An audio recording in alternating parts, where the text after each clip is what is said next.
have to stay calm. Martha is not dead. It's not possible. It's not true. There's no need to worry.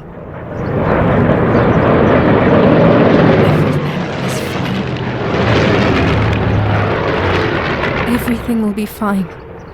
I'd have to pretend to be Martha forever. May mga pagkakataon na mas madaling maniwala sa kasinungalingan kaysa harapin ang katotohanan. Lalo na kapag ang katotohanan ay masakit.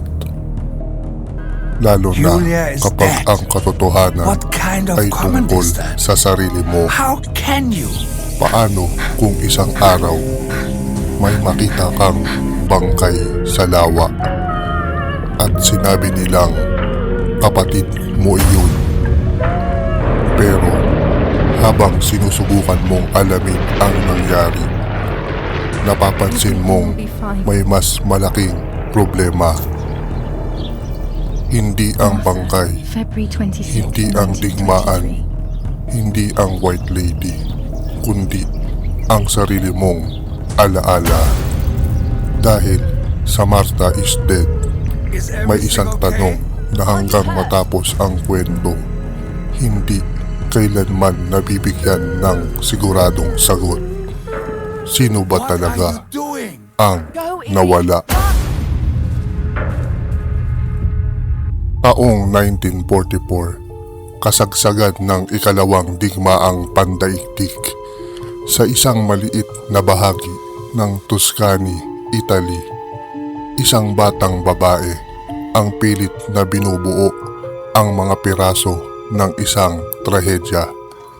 Lumaki siya sa isang pamilyang unti-unti nang kinakain ng digmaan. Isang amang mataas ang katungkulan. Isang inang tila mas malamig pa kaysa sa panahon sa Tuscany. At isang kapatid na tila laging nasa sentro ng lahat. At sa gitna ng lahat ng ito, may isang pangalan na paulit-ulit na bumabalik. Martha. Parang umiikot ang buong mundo sa kanya. Parang lahat ng alaala, lahat ng galit, at lahat ng sakit ay may koneksyon sa pangalang iyon. Ngunit bago pa man magsimula ang trahedya, may isang alamat na matagal nang umiikot sa kanilang lugar, ang White Lady. Ayon sa kwento, isa siyang babae na pinatay ng kanyang selosong kasintahan at itinapon sa lawa. Ngunit hindi raw doon nagtapos ang kanyang kwento. Nanny, Dahil ayon sa mga naninirahan sa lugar, No, little bumabalik siya sparrow. Not tonight. at tuwing may kakaibang nawawala, ang pangalan niya ang unang sinisisi. Sinasabing hindi mo siya makikita hanggat wala kang nawawala. At kapag nakita mo siya, huli na ang lahat. Naniniwala rito si Gilia. Marahil higit pa sa dapat. At kapag masyado kang naniniwala sa isang bagay, minsan nagsisimula mo na rin itong makita kahit wala naman doon. Isang umaga, may lumulutang na katawan sa lawa, nakasuot ng puting damit, tahimik, walang buhay, at ayon sa lahat, si Martha iyon. At mula sa sandaling iyon, tila huminto ang normal na takbo ng realidad. Ayon kay Gilia, ang White Lady ang kumuha sa kanyang kapatid. At dito sana nagsimula ang paghahanap ng katotohanan. Pero habang mas lumalalim ang kwento, parang mas lalong nawawala ang realidad dahil bawat sagot ay nagdadala ng panibagong tanong. Pero sandali, paano kung mali ang lahat ng narinig natin? Paano kung hindi lang natin alam ang buong kwento? Paano kung ang mismong taong nagkukwento ang dahilan kung bakit naliligaw tayo?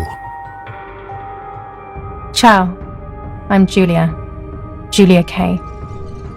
I'm glad you are here. Nobody has visited me in ages. It's been years now. I must tell you my story, but I don't know where to begin. There is so much that I should start from my childhood, but my memories of these times are vague. I only remember the summer of 1929, when they sent me off to stay with my nanny.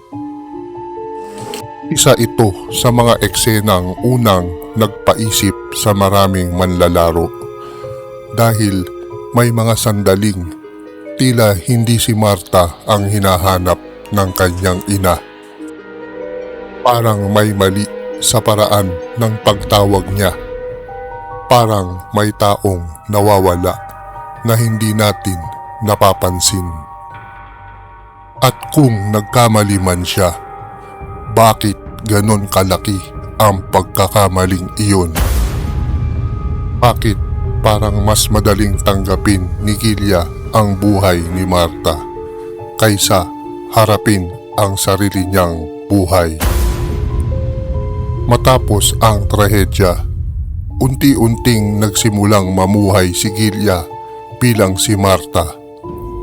Hindi lamang bilang isang kapatid na nagluluksa, kundi parang isang taong gustong palitan ang nawala.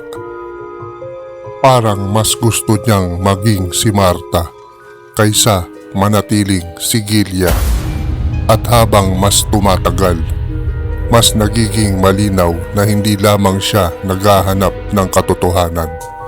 Parang may tinatakasan siya. Habang sinusubukan ni Gilia na buuin ang nangyari, may isa pang taong paulit-ulit na lumilitaw sa kanyang buhay. Isang lalaking konektado sa resistance movement. Isang taong tila may alam sa mga nangyayari sa paligid niya. Ngunit tulad ng marami sa kwentong ito, mahirap malaman kung gaano kalaki ang papel niya sa katotohanan at kung gaano kalaki ang papel niya sa bersyon nito ni Gilia. Sa puntong ito ng kwento, may isa pa tayong nalalaman.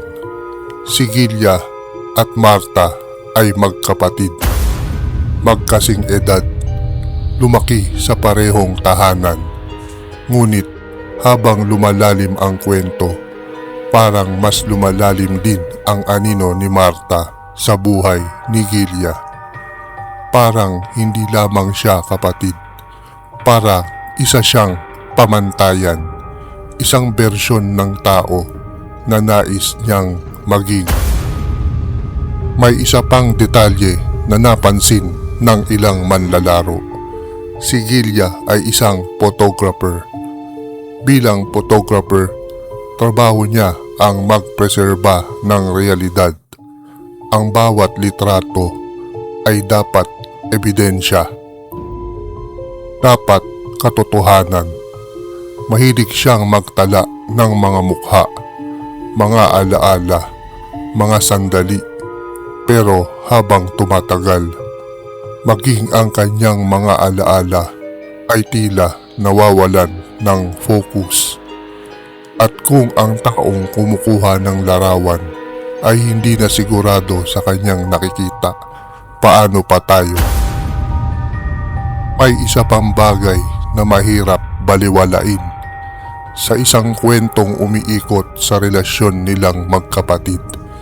May mga pagkakataong tila may mga puwang na hindi maipaliwanag.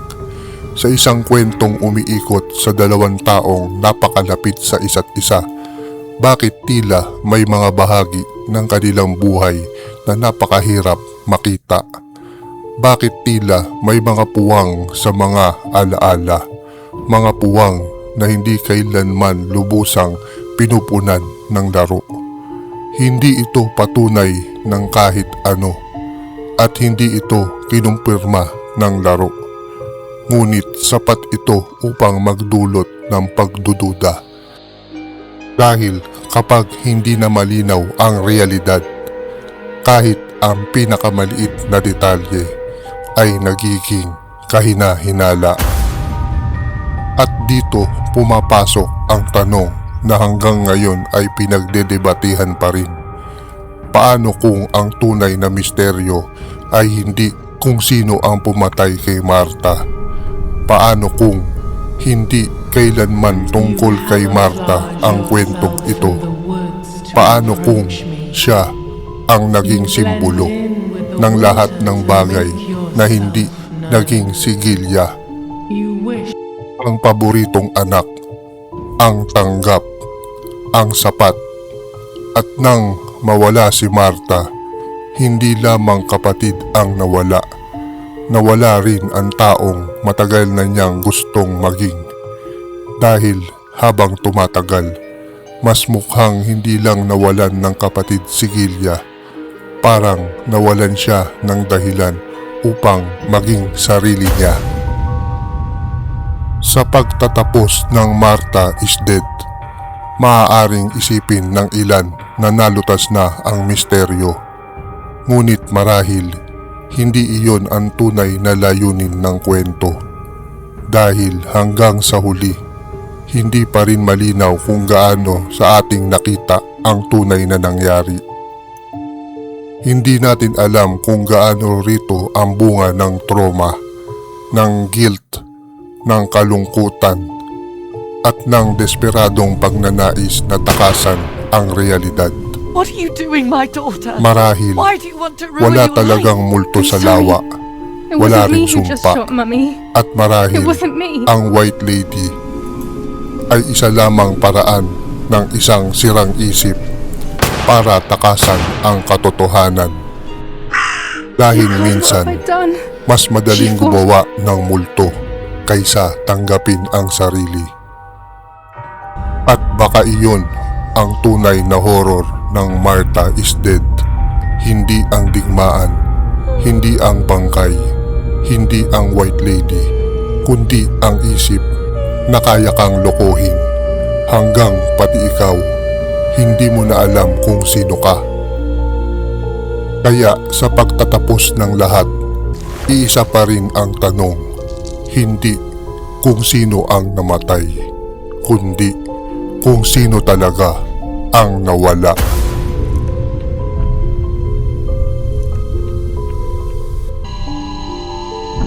This is my story. Thank you for being here, for listening to me. Now I'm ready to leave. Ako si Quarentito. At dito, ang horror ay hindi lang nilalaro. Ikinukwento. At hindi pa ito ang huli.